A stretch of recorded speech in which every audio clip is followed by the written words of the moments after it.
I lived and worked in London for 2 years, and used the subway, the Underground, every day, along with thousands of other anonymous commuters.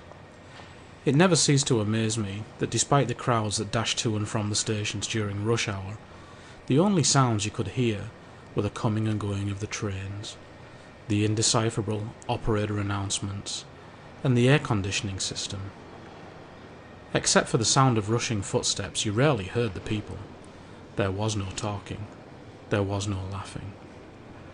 Standing on the platform, in between trains, you could hear the rustling of newspapers as people satisfied their addiction to news of others much worse off than themselves. Crowded together on the escalators, in the tunnels, on the platforms, and on the trains, there was very little personal space. What space there was very highly prized. After a while, at certain times of the day, I began to recognize familiar faces, standing in precisely the same spot they had stood the previous day, and the day before that, and the day before that. The veil of anonymity was slowly being lifted, and it was unsettling.